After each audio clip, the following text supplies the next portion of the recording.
তো যাওয়ার পরে বলবে তোমারে তো চিনি না, তোর এই অবস্থা কেন? তোমার কাছে বললে কি লাভ হবে? মার কাছে বললাম লাভ হইল না, বাবার কাছে বললাম লাভ হইল না, ভাই বোনের কাছে বললাম লাভ হইল না, ছেলে সন্তানকে বললাম লাভ হইল না, তোমাকে তো চিনি না। বসে বইলা দেখ না, মন একটু ঠান্ডা হইলেও তো হবে। বসে একটা নেকি লাগবে, বলে তারপর জান্নাত।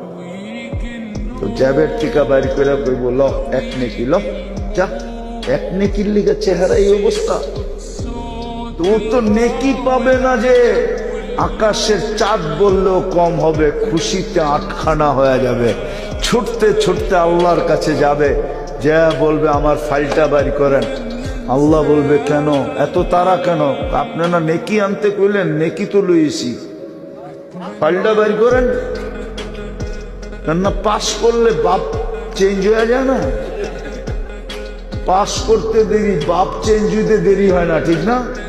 হ্যাঁ, ও তো পাস করে ফেলছে, আল্লাহ জানে। আল্লাহ হাসবে আর বলবে কে তোরে নেকি দিল? কিয়ামতের মাঠে কি আপনি একলা, আর কেউ নাই? আল্লাহ বলবে যে নেকি দিছে ওরে নিয়ে আয়, যা। আয়া কইব ভাই তোরে ডাকে কে? কয় আল্লাহ।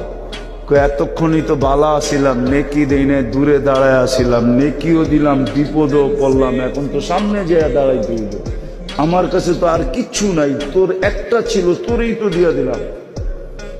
যাওয়ার পরে আল্লাহ জিজ্ঞাসা করবে কিরে নেকি দিলি কেন? তো ও একটু বাপ লয়া বলবে, বাপ বোঝেন? আরে বাপ বোঝেন কি?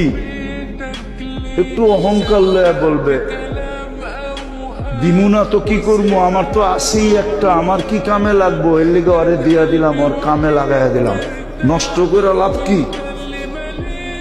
আল্লাহ হাসবে আর বলবে আমার চেয়ে বড় দাতা হইতে চাস, ঠিক না? তো যে পাশ হয়ে গেছে ওরে বলবে খুশ বিয়া দিয়া ফিকা ওয়াদখুলিল জান্নাহ, দুইজনে দুইজনের হাত ধর আর জান্নাতে যায় ঢোক, আমার চেয়ে বড় দাতা হইতে কাউকে দিব।